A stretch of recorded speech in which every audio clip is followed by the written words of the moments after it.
Champions ট্রফির বাংলাদেশের স্কোয়াডে যখন পারভেজ হোসেন ইমনকে নেওয়া হলো, তখন আসলে আলোচনা, পর্যালোচনা কিংবা সমালোচনা যে বিষয়টা নিয়ে হলো সেটা হলো যে লিটন কুমার দাসকে কেন কি কারণে আসলে বাদ দেওয়া হয়েছে। লিটন কুমার দাস বাদ পড়েছেন অফ ফর্মের কারণে, কিন্তু দল ঘোষণার দিনই তিনি আসলে দুর্দান্ত একটা সেঞ্চুরি হাঁকিয়ে ফেললেন বিপিএলে এবং তানজিদ হাসান তামিমের সাথে তিনি আসলে রেকর্ড গড়লেন।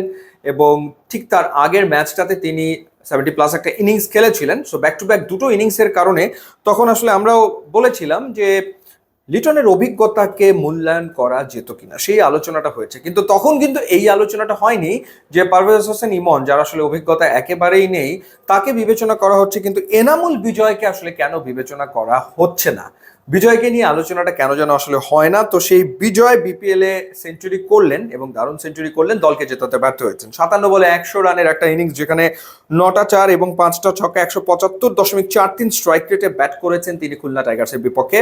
এবং বেশ থ্রিলার একটা ম্যাচ আমরা দেখলাম, হাই স্কোরিং ম্যাচ। প্রথমে ব্যাট করে খুলনা টাইগার্স 209 করলো 4 উইকেটে এবং রাজশাহী 202 করলো 4 উইকেটে। শেষ ওভারে বিজয় যদি ছক্কাটা মেরে দিতে পারতেন, যেটা আবার ক্যাচও হয়ে যেতে পারতো, তাহলে হয়তো বা দেখা যেত যে বিজয় সেঞ্চুরি করে দলকে জিতিয়েছেন। কিন্তু দল জিততে না পারলে তার ইনিংসটা সত্যিকার অর্থেই দুর্দান্ত ছিল, এ ব্যাপারে কোনো সন্দেহ নেই। তো বলছিলাম যে চ্যাম্পিয়ন্স ট্রফির স্কোয়াডে যখন পারভেজ হোসেন ইমন, তখন কেন আলোচনাটা বিজয়কে নিয়ে হয়নি। ঠিক এই মুহূর্তে এনামুল হক বিজয়, তিনি 8টা ম্যাচ খেলে 8 ইনিংসে বিপিএল এ রান করেছেন 324। বাই দ্য ওয়ে, তিনি এখন বিপিএল এর হাইয়েস্ট রান গেটার এবং তার এভারেজ হচ্ছে 54, তার স্ট্রাইক রেট হচ্ছে 141.48। একটা সেঞ্চুরির পাশাপাশি দুটো 50 তিনি আসলে হাঁকিয়েছেন, অর্থাৎ ইনফর্ম ক্রিকেটার এনামুল বিজয়। সে ব্যাপারে তো কোনো সন্দেহ আসলে নেই, যেহেতু তিনি এই মুহূর্তে হাইয়েস্ট রান গেটার।